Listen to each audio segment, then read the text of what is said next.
اور دونوں دروازے کی طرف بھاگے، آگے یوسف، پیچھے زلیخا، اور عورت نے ان کا کرتا پیچھے سے پکڑ کر جو کھینچا تو پھاڑ ڈالا، اور دونوں کو دروازے کے پاس عورت کا خاوند مل گیا۔ تو عورت بولی کہ جو شخص تمہاری بیوی کے ساتھ برا ارادہ کرے، اس کی اس کے سوا کیا سزا ہے کہ یا تو قید کیا جائے یا اسے دکھ کا عذاب دیا جائے۔ یوسف نے کہا،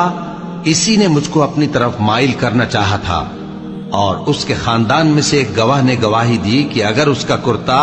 آگے سے پھٹا ہو تو یہ سچی اور یوسف جھوٹا ہے، اور اگر کرتا پیچھے سے پھٹا ہو تو یہ جھوٹی اور وہ سچا ہے۔ سو جب اس کا کرتا دیکھا تو پیچھے سے پھٹا تھا، تب اس نے زلیخا سے کہا کہ یہ تمہارا ہی فریب ہے، اور کچھ شک نہیں کہ تم عورتوں کے فریب بڑے بھاری ہوتے ہیں۔ یوسف، اس بات کا خیال نہ کر، اور زلیخا تو اپنے گناہ کی بخشش مانگ، بے شک خطا تیری ہی ہے۔